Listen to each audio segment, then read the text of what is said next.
अस्सलामुअलैकुम। ये lecture CSS का 2 है,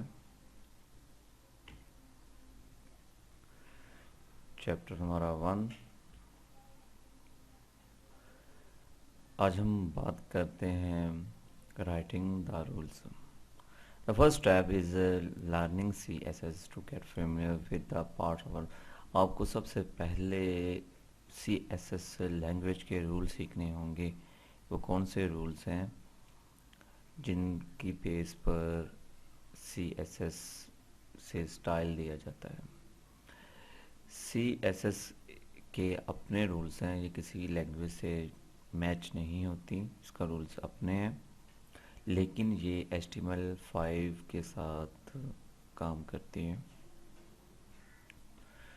the following examples contain 2 rules. कौन सी एग्जाम्पल है? ये फर्स्ट रूल और ये इसका सेकंड रूल। इसमें 2 रूल्स हमने अप्लाई किए हैं। The first makes all the H1 यानी कि heading elements in the document screen, यानी कि जो हमारा, अगर हमने HTML के अंदर कोई पेज लिखा हुआ है, उसमें अगर हमारी कोई हेडिंग है तो हमने CSS लैंग्वेज के थ्रू उसको बताया है कि उसको ग्रीन कर दो। जो सेकंड रूल है वो स्पेसिफाइज करता है पैराग्राफ के ऊपर, यानी कि जो हमारा सिलेक्टर है वो पैराग्राफ है, वो उसके लिए वो शुड भी होना चाहिए स्मॉल और सैंस सिर्फ फॉन्ट से फैमिली नेम उसकी सैंस सिर्फ होनी चाहिए।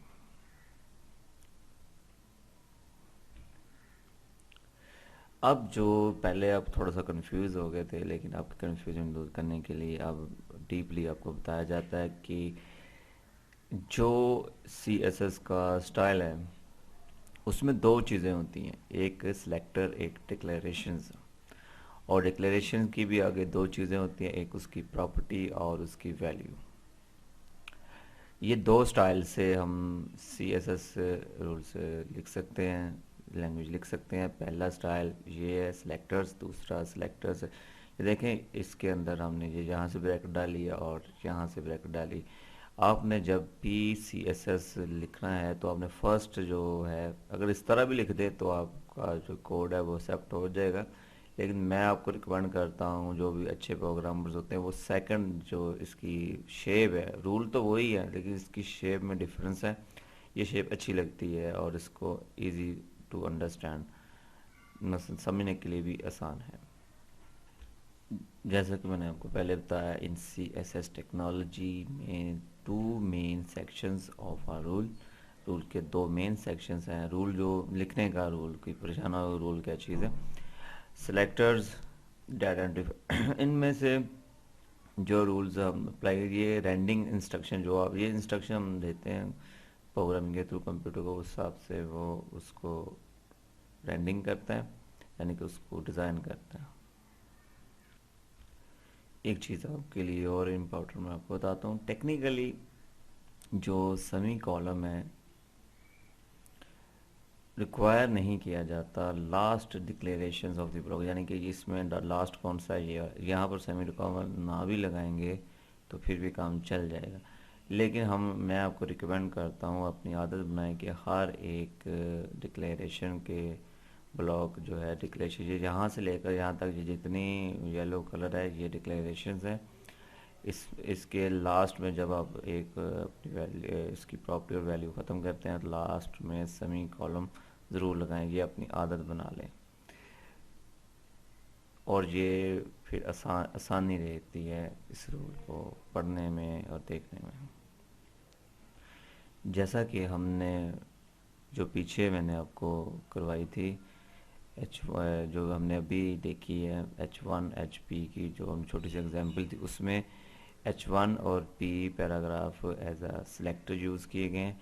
इनको हम एलिमेंट टाइप सिलेक्टर भी कहते हैं और ये सबसे ज़्यादा बेसिक टाइप ऑफ सिलेक्टर के, यानी बेसिक जो सिलेक्टर होता है उसकी टाइप। आप इसलिए परेशान हो, ये फर्स्ट लेक्चर है, इसमें कुछ बेसिक रूल्स जो आपको बताए, ये भी मे भी आपको क्लियरली समझ ना लगे, लेकिन जब हम नेक्स्ट लेक्चर्स करेंगे उनमें ये रूल्स आपको इजीली समझ लग जाएगी, इसलिए इसकी टेंशन ना लें।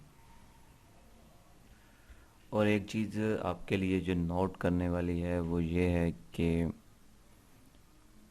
जो भी आपकी डिक्लेरेशंस है वो सेमी कॉलम के साथ ही एंड होनी चाहिए।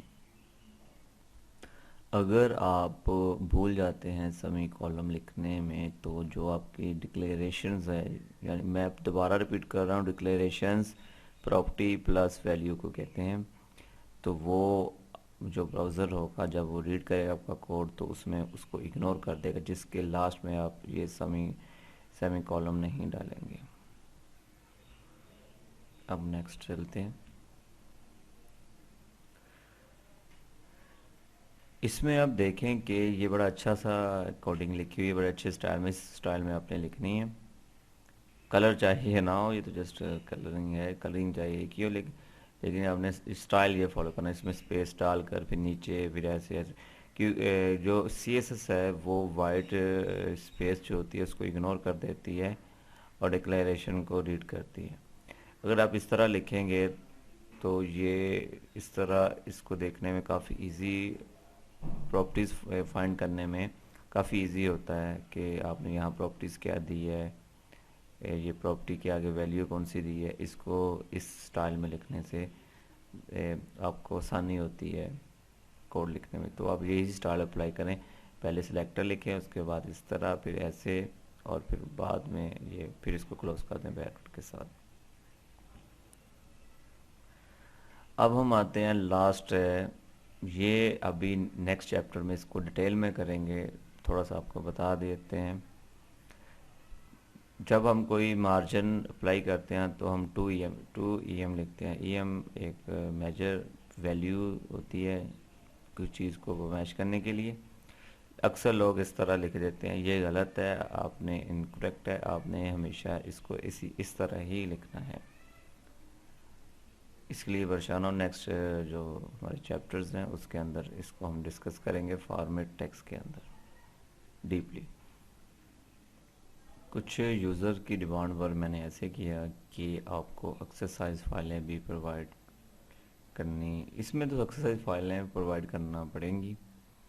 तो जो एक्सरसाइज फाइल करेंगे, ये हमारा लेक्चर 2 है, तो आपने सबसे पहले इस पर क्लिक करना जब भी आप वेबसाइट पर आएँ, लर्न CSS पर। और याद रखें कि ये देखें लिखा, अगर आप पाकिस्तानी हैं तो सबसे पहले अनब्लॉक करें यूट्यूब को। यूट्यूब अनब्लॉक करने के बाद जब आप यूट्यूब चला कर देखें अगर वो चल रही है तो फिर इस वेबसाइट पर आएँ, तो फिर इस पर क्लिक करें या कंटिन्यू रीडिंग पर क्लिक कर दें, तो ये लेक्चर ओपन हो जाएगा। अभी मैंने यहाँ पर अभी इस लेक्चर की वीडियो अपलोड नहीं की, वो इधर लेक्चर की वीडियो आएगी। और मैंने इसलिए आपको ये चीज़ दिखा रहा हूँ कि मैंने इसमें न्यू ऑप्शंस डाली है डाउनलोड की। ये जो है इस पर ये हैंड बन रहा है, इस पर जब आप क्लिक करेंगे तो आपकी ये फ़ाइल जो ये देखें एक्सरसाइज जो फ़ाइल है इस लेक्चर की, वो पूछ रहा है कि डाउनलोड करनी है, तो इस पर क्लिक करें, सेव फाइल और ओके कर दें, तो वो आपकी फ़ाइल सेव हो जाएगी। और अगर आप फेसबुक यूज़ करते हैं तो इस लाइक बटन पर ज़रूर क्लिक करें। अब अगर आप फायरफॉक्स यूज़ कर रहे हैं तो वो सेव फाइल आपकी डाउनलोड फोल्डर के अंदर जाएगी। ये जो फाइल्स होंगी ये ज़िप फाइल के अंदर मैंने कन्वर्ट की हुई हैं। इसको पहले आपने अनजिप करना है और बाद में वो एक्सरसाइज फाइल को आपने रीड करना है। वो अब कैसे है वो भी मैं फर्स्ट लेक्चर, क्योंकि सेकंड लेक्चर है इसमें आपको वो भी गाइड कर देता हूँ अनजिप कैसे करना है। ये देखें, ये से जो हमारी फर्स्ट जो आज का लेक्चर उसकी एक्सरसाइज है, ये आपने डाउनलोड की हुई है, ये आपके डाउनलोड फोल्डर में होगा अगर फायरफॉक्स यूज़ करें। अगर तो आपने ये सॉफ्टवेयर इंस्टॉल किया हुआ है, इसका नाम है WinRAR, ये नेट से आप ले सकते हैं। ये देखें इसका नाम लिखा है WinRAR, ये बहुत अच्छा सॉफ्टवेयर है, मैं मोस्टली इसको यूज़ करता हूँ। अगर आप ये नहीं भी यूज़ कर रहे तो विंडोज 7 के अंदर वैसे भी डिफ़ॉल्ट में ऑप्शन होती है इसको एक्सट्रैक्ट करने की डिफ़ॉल्ट में। अगर आपने एक्सट्रैक्ट इसको करना है तो ये डिफ़ॉल्ट में है, जो डिफ़ॉल्ट में प्रोग्राम है उसके थ्रू ये यहाँ पर क्लिक करेंगे एक्सट्रैक्ट ऑल फाइल, तो यहाँ एक न्यू फोल्डर बन जाएगा, उसमें सब फाइलें आ जाएंगी। लेकिन अगर आपने बिना सॉफ्टवेयर इंस्टॉल किया हुआ है तो आपने एक्सट्रैक्ट टू पर क्लिक करना और ओके करना है, वो साथ ही ये फाइल्स निकाल देगा। इसमें सिर्फ एक ही फाइल है, और इसका सोर्स कोड मैं आपको चेक करवा देता हूँ, क्योंकि आज जो हमने एक्सरसाइज की है वो देखें। ये मैंने जस्ट सिंपल सा लिखा हुआ है, इसके ऊपर मैंने अंदर ही एम्बेडेड स्टाइल से ये हेड टैग के अंदर ये मैंने CSS रूल जो आपने लेक्चर्स के अंदर यानी कि देखे हैं, H1 सेलेक्ट और PH, तो इसको जब आप ओपन करेंगे एक्सप्लोरर में, फायरफॉक्स से आप ओपन कर लें, कोई भी आपके पास है, तो ये स्टाइल ये देखें, ये H1, तो H1 का मतलब मैंने इस सिलेक्टर H1 है, तो जितने H1 जो हेडिंग होगी वो सब ग्रीन हो जाएंगी, जितने पैराग्राफ होंगे उनको ये स्टाइल अप्लाई हो जाएगा, यानी कि फ़ॉन्ट साइज स्मॉल और फ़ॉन्ट फैमिली सैंड इनफ हो जाएगी। आपको इसका प्रीव्यू भी चेक करवा देते हैं। ये देखें, इसका प्रीव्यू इस तरह नज़र आएगा। अब अगर आपने मेरे लेक्चर्स पिछले किए होंगे, मैं आपको जस्ट फाइल्स प्रोवाइड करूँगा, प्रीव्यू आप खुद ही चेक किया करेंगे नेक्स्ट लेक्चर्स के अंदर। अगर कोई प्रॉब्लम्स हो तो मुझे ईमेल करें, rana.pk पर कॉन्टेक्ट फॉर्म है, वहाँ से आप मुझे फॉर्म सबमिट कर सकते हैं जो आपको प्रॉब्लम्स आ रही हैं। ओके, अल्लाह हाफिज़।